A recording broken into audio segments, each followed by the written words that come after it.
1। देखिए इस सेक्शन का ये है लास्ट सवाल। अब क्या करेंगे, इस क्वेश्चन में सबसे पहले बात कर लेते हैं क्या क्या गिवन है। तो आपके पास आपको गिवन क्या है, एक सिलेंड्रिकल कंडक्टर है जिसका लेंथ दे रखा है L। तो मैं ले लेता हूं एक कंडक्टर, ये रहा कंडक्टर। इस कंडक्टर का लेंथ दे रखा है दैट इज L, वो भी मैंने बना दिया है।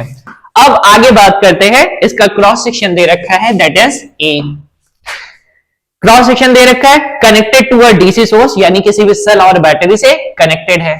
ठीक है भाई, वो भी कर देते हैं, किसी भी सेल या बैटरी से कनेक्ट कर देते हैं। ये मैंने लगाया है क्या, बैटरी।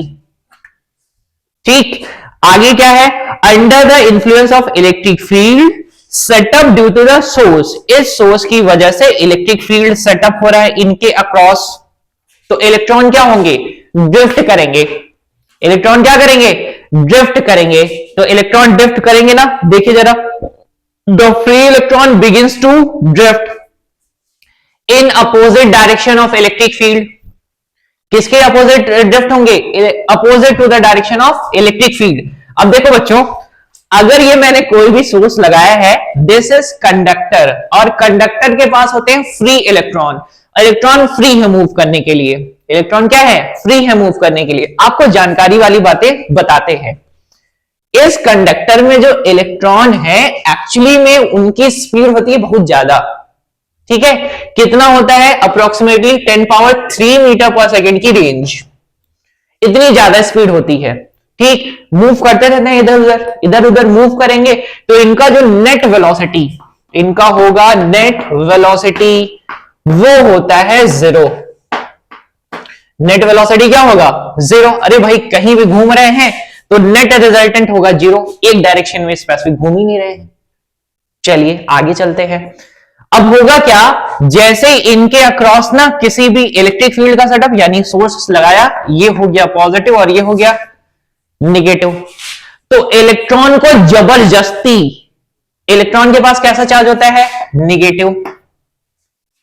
ठीक, तो ये मूव किधर करेगा, और इलेक्ट्रिक फील्ड का डायरेक्शन पॉजिटिव से निगेटिव की तरफ। ये रहा इलेक्ट्रिक फील्ड का डायरेक्शन। किसका डायरेक्शन है, इलेक्ट्रिक फील्ड का, किधर से, पॉजिटिव से नेगेटिव की तरफ। लेकिन जो बचा इलेक्ट्रॉन बेचारा, जो फ्री था 10⁻³ मीटर पर सेकेंड से मूव करने के लिए, जिसका वेलोसिटी, नेट वेलोसिटी निकाला जा रहा था 0 था, लेकिन उसको जबरदस्ती इधर किधर की तरफ जाना है, पॉजिटिव की तरफ। That is drifting in opposite direction of electric field. Electric field के अपोजिट डायरेक्शन में चला गया। ठीक है ना। अब होगा क्या, तो जाएगा तो कुछ छोटी मोटी वेलोसिटी से जाएगा, उसी वेलोसिटी को बोलते हैं ड्रिफ्ट वेलोसिटी। कौन सी वेलोसिटी बोलेंगे, ड्रिफ्ट वेलोसिटी। और ड्रिफ्ट वेलोसिटी को अगर मैं फॉर्मुलेट करूं तो डायरेक्टली मैं फॉर्मूला लिखता हूं, दैट इज, हाँ मैंने डेरिवेशन बहुत बार कराया है, अभी मैं डेरिवेशन नहीं कराने वाला, बस डायरेक्टली फॉर्मूला लिखता हूं, that is drift velocity is equal to होता है E, capital E tau upon M। M mass of electron, E charge of electron, E electric field, tau that is relaxation time. Relaxation time. ठीक, ये हो गया drift velocity. चलेगा, कोई गड़बड़ नहीं। ये उसके मैग्नीट्यूड की चर्चा की जाएगी। क्यों, क्योंकि ये फील्ड के अपोजिट चल रहा है, तो ये किस में आएगा, निगेटिव में। चलिए, तो ये हो गया। अगर करंट की बात कर लेते तो करंट हमारे पास आता है भैया N, that is electron density, number of electron per unit volume. E, A for area, V for VD for drift velocity. ये होती है करंट, ये होता है ड्रिफ्ट वेलोसिटी। इतना बात क्लियर रहेगा। सवाल बनाने से पहले मैंने आपको ये बता दिया है। अब बताइए जरा, क्वेश्चन में आपको कह क्या रहा है, draw the curve showing the dependency of drift velocity on relaxation time. Relaxation time आखिर है क्या, भाई एक इलेक्ट्रॉन, अब इसमें तो इलेक्ट्रॉन एक ही तो है नहीं ना, इलेक्ट्रॉन कैसे हैं? ढेर सारे। अब ये ढेर सारे इलेक्ट्रॉन एक चलेंगे तो एक दूसरे को धक्का देके ही तो जाएंगे, कि एक चलो भाई आगे तो दूसरा जाएगा फिर आगे, कुछ ऐसे ही चलने वाले। तो इलेक्ट्रॉन क्या करेगा? एक दूसरे को धक्का देते ही आगे चलेंगे। तो एक से दूसरे को के बीच में जो टकराते हैं ये लोग, तो उनके बीच का जो टाइम लैग होता है, जो average time is called age relaxation time. यानी अगर मैं टाउ की भी बात कर लूं तो टाउ क्या है? Relaxation time. पहले से टकराया टाउ 1 टाइम में, दूसरे से टकराया टाउ 2 टाइम में, तीसरे से टकराया टाउ 3 टाइम में, प्लस n बार टकराया tau n, that is the average time है। ठीक है, अब बात करते हैं वीडी और टाउ का कैसा रिलेशन है। भाई वीडी बढ़ रहा है, तो वीडी बढ़ेगा यानी ड्रिफ्ट वेलोसिटी बढ़ेगा। कौन? कब? जब टाउ बढ़ेगा।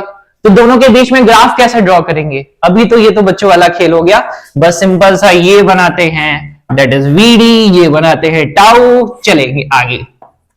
भाई तुम चलोगे तो हम भी चलेंगे। कौन चलेगा? रिलैक्सेशन टाइम बढ़ा तो वीडी भी बढ़ेगा, यानी वीडी बढ़ेगा तो टाउ भी बढ़ेगा। ठीक है, तो ये हो गया क्वेश्चन का फर्स्ट पार्ट। अब आ जाते हैं नेक्स्ट पार्ट पर, चर्चा करते हैं। नेक्स्ट पार्ट क्या गिवन है जरा देखिए। नेक्स्ट पार्ट में आपको गिवन है, जरा ध्यान से समझिएगा। नेक्स्ट पार्ट है, if the DC source is replaced by a source whose current changes its magnitude with time, यानी एसी हो गया। अब ये सोर्स क्या था? डीसी। हटा दो भाई इसको। अब इस डीसी सोर्स की आवश्यकता नहीं है, इसको रिप्लेस कर दिया किससे? एसी से। आगे such that I is equal to I not sine 2 pi nu t. अब ये देखो ये वाला रिलेशन लिखे रहते हैं, इसको मैं हटा रहा हूं।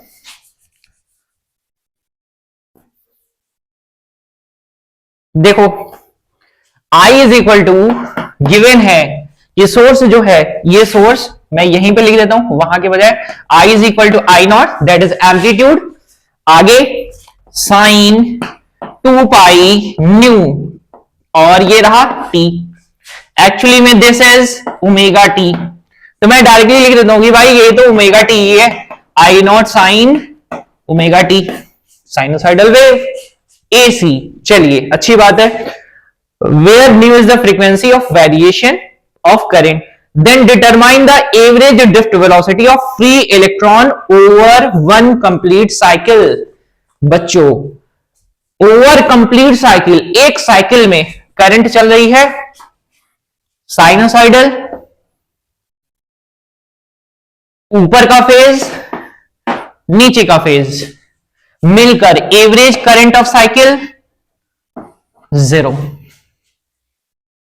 तो ऑलरेडी हम जानते हैं भाई साइकिल के लिए टोटल करंट का वैल्यू कितना है? 0। तो ड्रिफ्ट वेलोसिटी बताया जाए तो हम लोग मैथमेटिक्स यूज करते हैं छोटा सा, कि भाई अगर मुझे किसी का एवरेज करंट निकालना है तो एवरेज करंट के लिए भाई अगर मुझे एवरेज निकालना है तो हम लोग लिखते हैं किसी भी फंक्शन का एवरेज वैल्यू बराबर कितना करते हैं? That is for a complete cycle, एक साइकिल के लिए that is 1 upon t, integration from 0 to t f t d t. अब बोलो जरा, मैथमेटिक्स लगा रहे हैं तो मैथमेटिक्स लगा रहे हैं तो समझाना क्या चाहते हैं भाई? पूरी साइकिल के लिए करंट का वैल्यू कितना? 0। ये कितना है? 0। इसका वैल्यू कितना आएगा कंप्लीट साइकिल के लिए? एवरेज वेलोसिटी का वैल्यू तो निकाला जाए, फॉर्मूला क्या रहेगा? सिंपल सा ये। तो यहां से इस फॉर्मूले से क्या निकाल ले? वीडी। तो वीडी का वैल्यू कितना आ जाएगा? That is I upon n e A, that is correct. Value put कर देते हैं यहां पर, तो वीडी का एवरेज वैल्यू निकालते हैं। थोड़ी सी मैथमेटिक्स देखो बच्चों, आपको ऐसा तो नहीं लग रहा कि मैं मैथ पढ़ा रहा? क्यों? देखिए मैथ्स नहीं पढ़ा रहा बिल्कुल भी, मुझे निकालना है एवरेज करंट, एवरेज वेलोसिटी निकालना है, ड्रिफ्ट वेलोसिटी बराबर 1 upon time integration from 0 to t, that is vd और dt। vd का वैल्यू सेट करते हैं 1/t for complete cycle. vd का वैल्यू क्या है, that is i upon NEA और dt। i का वैल्यू कितना है, I nought sine omega t. Set करते हैं, इनको मैं अब हटा रहा हूं, अब इनकी आवश्यकता नहीं है। तो मेरे पास मिल जाएगा vd का एवरेज वैल्यू बराबर 1/t, कांस्टेंट हमको बाहर कर देते हैं, that is NEA। I nought sine omega T, I not लिख देते हैं यहां पर, I नॉट को भी बाहर ही कर देते हैं, कोई लेना देना है नहीं, 0 to t sign omega T dt। अब साइन का इंटीग्रेशन करना आपको पता है, तो मैथमेटिक्स NEA यहां पर हो जाएगा, that is omega cos omega t with negative sign, 0 से कहां तक, t तक। ओमेगा कांस्टेंट है, बाहर करिए, माइनस कांस्टेंट है उसको भी बाहर कर लीजिए, minus I not omega upon NEA। बच्चों इतना मैं काम कर रहा हूं, इतना आपको सोचना भी नहीं है, जैसे ही देखा साइनसॉइडल तो वो 0 आएगा ही आएगा, मैं फिर भी निकाल रहा हूं ताकि आपको समझा पाऊं। यहां पर लिखेंगे दैट इज कितना, omega into capital T, minus कितना करेंगे, कॉस ऑफ 0, कॉस 0 का value 1, omega into t, omega का वैल्यू होता है 2 pi upon t, t and t gets cancel, cos of 2 pi, और कॉस 2 पाई का वैल्यू, कॉस 2 पाई ढूंढो जरा, मिल गया कॉस 2 पाई, यस, ये रहा 0, ये रहा पाई, ये रहा 2 पाई, चले कहां से पाई, कहां तक 2 पाई, कितना वैल्यू आया +1। मैंने आपको सिखाया